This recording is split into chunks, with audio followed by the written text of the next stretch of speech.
Hello, this is Sierra and welcome to another video. Today we're doing another video, reading another chapter inside of Clockwork Chronicles, Hermit Outcry. We are reading chapter 2, which is Impulse's perspective, so you technically know whose perspectives the story is about. Now, because, yeah. This story is basically a fan fiction. Not canon to anything going on in Hermitcraft. It's just me having fun with the characters and seeing what happens. Let's get to it. Chapter 2. The afternoon sun poured into the room and into Impulse's workbench, and onto Impulse's workbench, as he tinkered on the communicator in his hand, having already created a dozen more like this, with the updated and more secure design. Since beat-ups had recently destroyed the spare he did have by accident, he decided he'd make a new batch, as he gave to the other hermits eventually. Grian had also specifically asked for a few of them earlier that day, for a reason a hermit wouldn't say. Impulse wasn't about to deny his friend if he needed it. He didn't know how long. It didn't take him too long before he finished the one he'd been working on.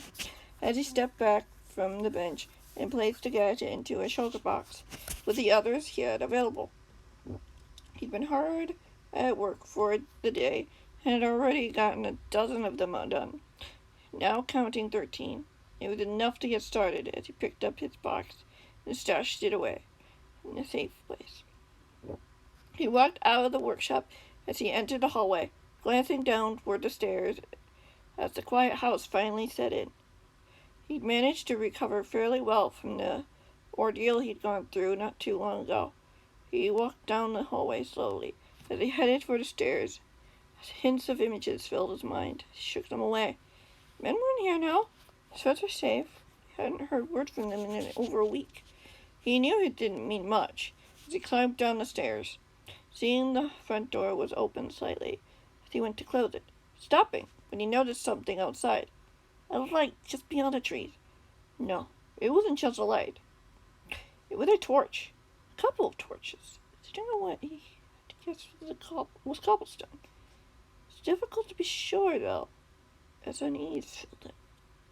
His attention was redirected as his pocket started buzzing as he jumped, grabbing his communicator from its hiding place as he closed the door, staying in the hallway, away from the window. As he glanced down, the buzzing stopped as he saw a red icon around one of his friend's profiles. He frowned. He pocketed the device again as he looked into the kitchen before spotting Blake on the other side of the house, outside as he stepped out. "Hello there," Blake said cheerfully, his mood shifting as he added, "Is something wrong?" "Mumbo just sent a distress signal and tried to call me," the hermit said slowly. "I want to check on him to make sure everything's okay." "Very well," Blake nodded. "We can go over there now if you wish." "Sooner the better," the hermit frowned, grabbing his rackets as he held them in his hand firmly. It was the first time he'd ever gotten a stress call from that specific point. Normally, he'd be able to handle himself. Mumbo was far more likely to call Grian to ask him for help. Soon the two of them found themselves gliding in the sky as he took the lead, keeping his eyes focused as he felt the unease returning. He pushed it aside again, hoping it probably wasn't anything. He'd have to take a look at it later. Now, he needed to attend to something. He could see Mumbo's base up ahead, noting that it looked almost untouched. He glided down to the front door as he spotted something through the window as he ducked away from viewing distance. "How did those men get in there?" Impulse asked. Blake quietly at the cloud member crouched beside him. "Probably the secret tunnels." Blake frowned. "I spotted an open trap door in the corner. It looks like Mumbo just managed to get hauled right in there." "Then where is he?" Impulse asked in a hushed whisper. Blake paused for a moment as he thought before looking up. "Let's clear those stairs, if I can see anything. Try to stay out of sight." "I will." Impulse nodded as he watched the escort glide quietly into the air as he disappeared around the corner. "Sure we're able to turn off the device before anyone saw it?" a muffled voice asked, as he heard something smash to the floor and winced. It's destroyed now, the second voice chuckled. I doubt the hermit was able to warn anyone in time. He'd do what he'd say if he wants any chance of seeing them again, for the plan. There was a good dozen seconds in between. Surely someone could have spotted it. The first man retorted. Everyone has their guard down after the attack last time. The second voice laughed. The hermit peeked his head around to look inside, seeing two of Mr. A's men lurking in the main room. The shattered remains of Mumbo's communicator on the floor. You're too busy to notice. You're probably right, the first man replied. He shook his head. Even if someone did notice, they'd be no match for us, even with their escort. Definitely, the second man said with a grin. Just as glass shattered from above, his impulse jumped, glancing up, but seeing that Blake was still nowhere to be seen. The young boy must have located where the hermit was and had attempted to rescue. Please be careful, Impulse whispered as he saw both men charging up the stairs as he ducked back behind the window, debating whether or not he should go inside. He got to his feet, brushing himself off as he heard a shout from the other side of the house, along with a thud as someone landed on the earth below. Impulse opened the door as he went in, just as he saw Mumbo running down the stairs, eyes wide with surprise for seeing. Impulse! He exclaimed in relief. I had a feeling you'd get here. Yeah, Impulse said with a small smile. You okay? I think so. Hermit nodded, as he went over to the wall beside the stairs and opened a hidden compartment before pressing a button. My husband really didn't give me any time to do much. Where's your escort? Impulse asked. He was upstairs with Blake. He got overpowered pretty quick trying to help me. The hermit muted a smile. I'm sorry if you were busy when you got the signal. No, I just finished working on those communicators Green asked for. Impulse said quickly. The other hermit smiled. Good. Looking down at his smashed communicator before adding, Did I borrow one? Impulse chuckled as he took out his sugar box and took out one. It's yours. I was planning to give these out to the other hermits eventually. Thank you. Mumbo nodded as he sighed, taking the device and putting it safely into his pocket. I tried to get in touch with Green, but he wouldn't answer me. He's probably busy with something, Impulse found, as he returned the box to its safe place. You think so? Mumbo asked, the hermit spotting the uncertainty in his eyes. I can call up real quick, Impulse said simply, before he heard something fly past the window as he jumped, looking over to see 3 figures landing just outside the open door. Mumbo! Green called out quickly as he ran into the house. I'm sorry I missed you. Are you okay? I'm good now. Mumbo smiled as Jem and Beat-Up stepped into the room. Impulse glanced up the stairs as he saw the 2 escorts walking down to meet them. What happened? Jem said quickly as Beat-Up closed the door behind them. It's a long story, Mumbo chuckled nervously. Why don't you have a seat while we chat for a bit? I wouldn't mind the company. What about the men upstairs? Impulse asked wearily.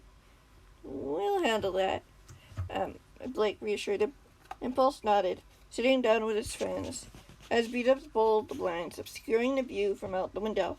His attention was redirected when the hermit cleared his throat as the group waited. Pardon me? The men caught me by surprise when I walked back to my base. But Mumbo admitted calmly. They overpowered my escort and stopped me from calling for help. I'm not sure how they got here, or how they knew to find me here. I thought this place was secure before I left. The trapdoor to the secret tunnel was open, Impulse pointed out. It's possible they got through there. No one's set real security measures down there yet. And that should be our next game plan, right? Beat-Up asked quickly. I thought we were going to cause a little chaos with Mr. A's men, Green asked. You did get some coordinates. I did, Beat-Up replied simply. Right now, though, we need to be smart. We can try to do both, of course, but it might not be the best idea. I agree with you, Jem said replied eagerly. Especially now that the safe room Pearl and I made is practically useless. Maybe not, Impulse said slowly. We can still technically use it as a way to confuse any pursuers. Say to be the first place they might look. That's right, Jim said happily. I'll have to talk to Pearl about it first. That's fine, Impulse encouraged. If you do want some help with it, just let me know. You probably shouldn't stay here for too long, Beat-Ups pointed out, in case any more of those men come back, trying to figure out what happened. What did those men even want? Jim asked, looking over at Mumble. They wanted help with something, Mumble said softly, glancing over at Impulse as he added. Since I couldn't get into the communicator the old-fashioned way, they wanted me to make something for them. You didn't do it, right? Green pressed. I was stalling for time, Mumble chuckled. The guy with me was starting to catch on, though. If Blake hadn't come in when he did, I'm sure how much longer I could have been able to pull it off. Good thing I made a stronger version anyway, Impulse said confidently. They wouldn't have gotten through the new security setup, even if they tried to get you to do it for them. Mumble nodded with a smile. Thanks. The hermit looked up again as Blake and Mumble's escort entered the main room again, having dealt with the men upstairs. We probably should get going, Beat-Up said calmly as he stood up. Would it be reasonable for me to have a little extra security for a little bit? Mumble asked quickly. Of course, his escort replied with a nod, before looking at the other three. I'm assuming you have more work to do? Our escorts are still waiting for us at Gem's base, Green reported sheepishly. We kind of left in a rush. At least let us take you back there, Blake encouraged, catching Impulse's eye as the hermit nodded. That's fine with me, Gem said happily, as she jumped up to her from her seat. Impulse getting up as he followed his friends out the door. Hesitated for a moment as he glanced back over at Mumble. You'll be okay here? I should be now, Mumble nodded. I'll let someone know if there's trouble. Good. Impulse smiled as he stepped outside. Beat-Ups closed the door behind them as he watched Gem and Green flying off into the sky as he grabbed for his rockets. He followed Beat-Ups and the other escorts into the sky as he looked forward, hoping that the rest of the day would be smooth. He doubted the men would attack again. But the truth was, the men hadn't really done much yet. They were preparing for something. He wasn't sure he wanted to find out what it was. Unfortunately, this is going to be the end of this episode. I hope you do enjoy. And yeah, I will see you guys in the next one, whenever that might be. And also, if you were curious about how Beat-Ups destroyed the communicators, that was technically an original draft thing. I was working on 2 versions of stories. And that was technically meant to be for the first story, but I just combined the two. Because, like, he just probably, while messing around, accidentally poured a little bit of water on them, and he just went crazy. Just an accident. Oh, never. Not that big of a deal. I just decided not to change it, and just kept it like that, so. Anyway, thank you guys so much for watching. I do hope you enjoyed, and yeah, I will catch you in the next one, whenever that might be.